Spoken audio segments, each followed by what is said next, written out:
Welcome to the Deep Dive, where we try to cut through the noise and get you informed quickly and thoroughly. Yeah, straight to the point. Exactly. Today, we're plunging into a story that has, well, it's absolutely dominated online conversations lately. Oh, definitely. It's sparked this huge debate, hasn't it? About wealth, fame, responsibility. You've undoubtedly seen the headlines. Neymar inherits $1 billion from a stranger. Right. It's the kind of thing you'd expect from a movie plot, isn't it? Totally. A Brazilian billionaire, a massive football star, and this huge unexpected inheritance. It almost sounds too wild to be true. And what's really fascinating, I think, is just how quickly a story like that grabs everyone. It does, and it raises so many questions, about how wealth works, how we perceive it, maybe even how we fantasize about it sometimes. So our deep dive today, we're going to untangle this specific viral thing, separate the facts from the rumors. But also zoom out a bit, look at the broader picture. The financial realities for pro athletes, they can be pretty surprising. Our mission is clear. Sift through the reports, get past the sensationalism, and connect this, frankly, incredible story to the wider world of player finances. Everything from those eye-watering transfer fees, Like the multi-million-dollar deal. to the sometimes overlooked day-to-day money struggles that even some pro athletes face. Okay, so let's unpack this then. Let's do it. So with all this buzz, the first question, the big one everyone's asking, did Neymar really inherit $1 billion? How much of this is actually true?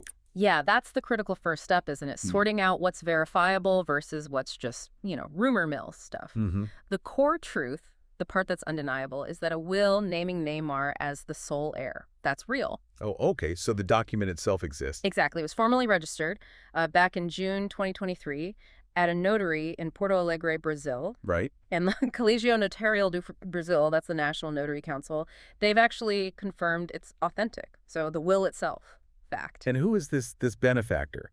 The person leaving this potential fortune? Well, he's remained anonymous in most reports, but the description given was single, 31 years old when he made the will, and no children. Okay. He apparently told a Brazilian outlet his estate was worth around $1 billion US. Wow. Which is what, about 846 million? That figure obviously fueled the crazy headlines. Yeah, you can see why. Although some other reports put it a bit lower, maybe closer to 752 million. Either way, it's a massive amount we're talking about. Wait, hang on. You said he made the will. So the man, the one supposedly leaving Neymar the money, he's actually still alive. Precisely. That's the kicker. That's the detail that gets lost in all the noise. That changes everything. It does. The will exists. It names Neymar. It was registered in 2023. All true. Yeah. But the claims about the businessman being dead or that specific $1 billion figure being confirmed, totally unverified. So no actual inheritance has happened. No. Brazilian fact checkers have specifically called the $1 billion inheritance claim unproven because the guy is reportedly still alive. It's more like a very unusual future plan than a current windfall. That is quite a twist. So, okay, if he's alive and it's not immediate, why? Why Neymar? What's the motivation for such an, extraordinary decision? Well, the businessman himself apparently gave an explanation, and it seems very personal almost. Yeah. Emotional. Really? Yeah. He said it came from this deep personal admiration, and he sort of identified with Neymar. Identify how? He related to Neymar's close relationship with his father, apparently. He felt Neymar was judged unfairly a lot. Okay. And get this, he considered Neymar not self-interested, which he thought was rare. Not self-interested. Wow. Okay. Yeah. And he mentioned having serious health problems, no direct heir, so he saw Neymar as like a trustworthy option for his legacy. Oh. He even apparently tried to contact Neymar's team to explain it all, which suggests, however strange, it was genuinely intended. So a really personal, almost like a fan connection, leads to this official legal document. But it was registered in 2023. Right. And the story didn't truly explode globally until much later, right? September 2025. That's right. It was kind of just sitting there, this legal oddity. Yeah. Then, boom, a segment on Brazilian TV brings it back up in September 2025, and it just went viral. And the media frenzy begins. Exactly. And as often happens, the coverage just ran with it, often sensationalizing things, blurring the lines between the will existing and, actual money changing hands. Yeah, conflating the timing, the figures. Right. It became this perfect storm of an unverified but really juicy claim just spiraling. Okay, so putting aside the maybe one day inheritance, Neymar's already incredibly wealthy, right? I mean, one of the richest athletes on the planet. Oh, absolutely. No question. So what does his actual existing financial situation look like? Well, let's connect it to the bigger picture. Yeah. His personal net worth, it's estimated around $200 million. $200 million, okay. And his annual income.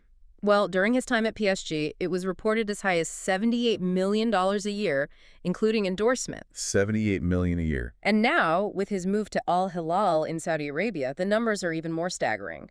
Reports say $150 million a year. Which is about $163.7 million US per year. goodness. Okay, so the rumored billion is huge, but he's already operating in a realm of astronomical finance. Precisely. We're talking top-tier global wealth, even without any surprise wills. And he's also known for some massive transfers.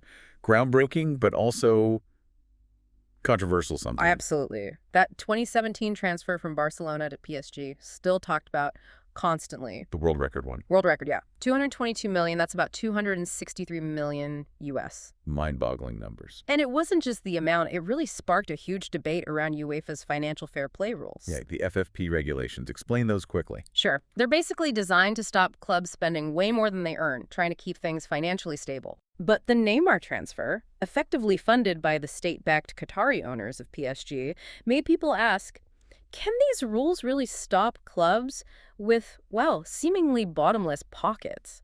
It showed the sheer financial power in elite football now. And his first big move to Barcelona in 2013, that wasn't straightforward either, was it, financially speaking? No, not at all. That was another really complex situation.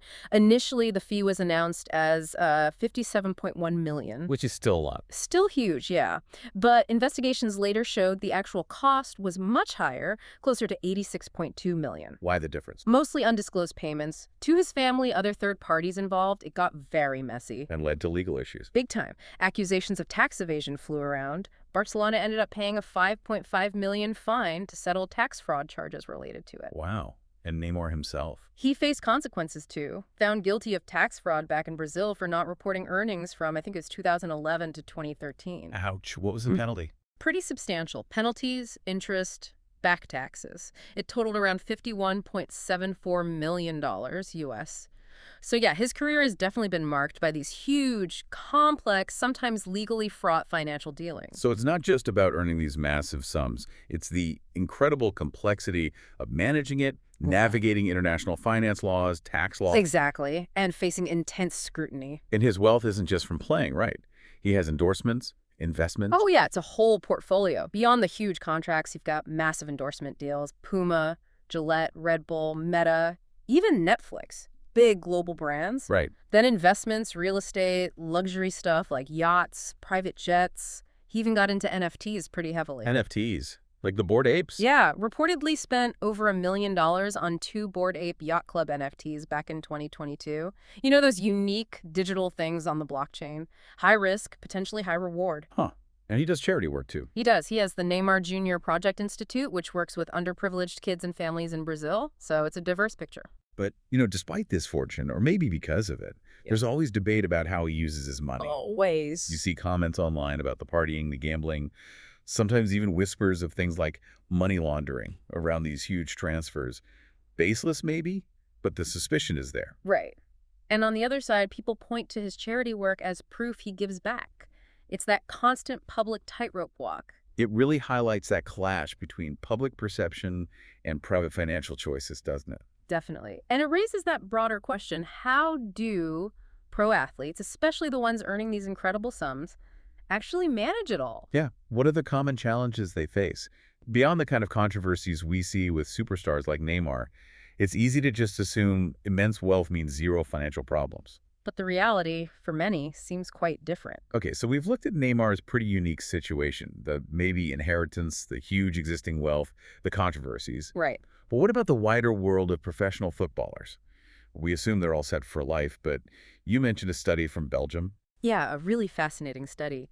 And it paints a surprisingly different and honestly quite sobering picture. How so? Well, what's striking is the contrast. They surveyed 102 players in Belgium's top division, not superstars necessarily, but pros. Okay. And they found almost 1 in 4, 23% experienced significant financial problems. 1 in 4. And even more importantly, those money problems actually had a negative impact on their performance on the pitch. Really? So it affects their game?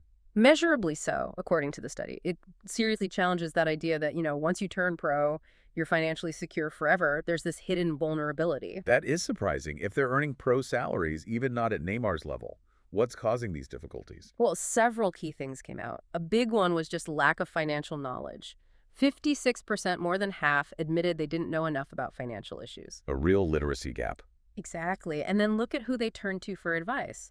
7 out of 10 just ask family. Only 1 in 5 consults their sports agent about finances, and only 1 in 4 actually uses a proper financial specialist. So mostly informal advice networks. Right, which might be well-meaning, but often just doesn't have the expertise needed for managing potentially high but also short-term income streams. So what's the impact of relying on family versus, say, a specialist?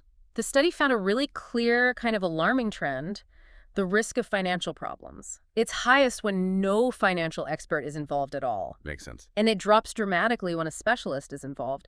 Especially, interestingly, if that specialist is the only one they consult, suggests maybe too many cooks spoil the broth, or just that focused professional advice is key. Right. Clear expert guidance. What about spending? Those stereotypes about athletes, overspending, gambling. Is there truth to that? Well, the study did find some evidence. 1 in 4 players said they gambled occasionally. Okay. And the same number, 1 in 4, admitted they tended to overspend: shopping, food, leisure, the usual suspects. And does that link to problems? Yeah, there was a noticeable trend, both habitual overspending and doing things like using their group insurance early, maybe as collateral for loans. Cashing it out early. Or borrowing against it, yeah. Both significantly increased the likelihood of hitting financial trouble later on. Lifestyle pressures seem real. It definitely paints a picture of unique pressures. What about investing and the pressure to support family? That must be huge for some players. Crucial factors. The study showed that players who saved more and invested in stable things like real estate, they had fewer financial problems. Okay, smart moves. But investments in less stable areas, think maybe speculative stuff like fashion or art businesses, actually increase the risk of problems. So the type of investment matters. Interesting. And the family support. That was significant. Over 4 out of 10 players, more than 40%, reported giving substantial financial support to people outside their immediate household, usually relatives. Wow, that's a lot. It is. And while it's often coming from a good place, the study found it significantly increased their own chances of facing financial difficulties. It's like a hidden burden many carry. Man, that really brings home the reality. High earnings potential, yes, but also unique vulnerabilities, massive personal demands. What about planning for the long term? Yeah. Injury insurance, life after football. Yeah, that's another area where the findings were pretty stark and honestly quite worrying. How so? Almost half the players, 47%, had no insurance against temporary or permanent disability. Half in a physical career like that. Shocking, isn't it? Yeah. One bad tackle could end their entire earning potential, and nearly half aren't covered for that outcome. That's a massive risk. Huge. And then, looking further ahead, 2 out of 3 players, 64%, hadn't planned their inheritance or legacy at all, just hadn't thought about it or hadn't put plans in place. So short-term focus, maybe. Not enough long-term security planning. It really seems that way for a large chunk of them. Even with good salaries, they're navigating this complex financial world, often with limited guidance, facing huge social pressures, family demands. It's far from easy street for many. It's not the picture of effortless wealth we often imagine. Not at all. And interestingly, even psychological traits seem to play a role. Like what? The study found players identified as followers, more likely to copy others' spending, keep up with trends, were significantly more likely to have financial problems. Keeping up with the Joneses, athlete edition. Kind of, yeah. And there was also a trend for more extroverted players to face more financial issues, maybe linked to social spending, image, peer pressure. It's complex. It really underlines that financial health isn't just about the paycheck. It's mindset, guidance, planning. Exactly. All crucial pieces. So we started this deep dive with that wild story, Neymar's supposed billion-dollar inheritance. Right. And we separated the fact the will is real from the speculation the benefactor's not dead, no money's changed hands yet. A classic case of rumor outpacing reality online. Then we put it in context, looking at Neymar's actual huge fortune. It's massive earnings, the record transfers, the endorsements. But also the controversies, the tax issues. Yeah. Showing that even at that level, Wealth brings immense complexity and scrutiny. It's not just about earning, it's about managing and navigating a minefield sometimes. And finally, we zoomed out, using that Belgian study, Yeah, see the broader picture. revealing that even in pro football, financial struggles are surprisingly common. Lack of financial literacy, Reliance on informal advice, overspending, the burden of supporting family. and a real lack of long-term planning, like disability insurance or legacy planning. It's a hidden vulnerability in the game. It really highlights that stark difference, doesn't it, between the global icon navigating nine-figure deals and controversies. And the everyday pro footballer trying to manage a substantial but maybe more precarious income. But both scenarios, in their own way, just underscored the immense pressure and the very unique demands these high-earning, high-profile careers place on people. Wealth alone clearly doesn't guarantee financial peace of mind. So wrapping this up, what does this all mean for you listening? Whether you follow football or maybe just navigating your own finances. Well, maybe consider that sheer scale of wealth we talked about, often concentrated with a few individuals. Right, contrasted with the real financial vulnerabilities we see, even among people in professions we think of as privileged. It's a powerful reminder, isn't it, that money, without good management, without understanding the implications, without maybe getting expert help. It can be as much a source of stress and problems as it is an opportunity. Absolutely. Which leads to maybe the bigger question to think about. Or? Given these contrasts, these vulnerabilities we see even among well-paid athletes, what responsibility does the sports industry itself, the clubs, the agents, the leagues, have to actually equip these players better? Beyond just giving them the big contracts. Exactly. To prepare them for the complex financial realities they're going to face during, and especially after, their relatively short careers. And what does that tell us, maybe, about the broader need for financial literacy for everyone in a world where money seems more high stakes than ever?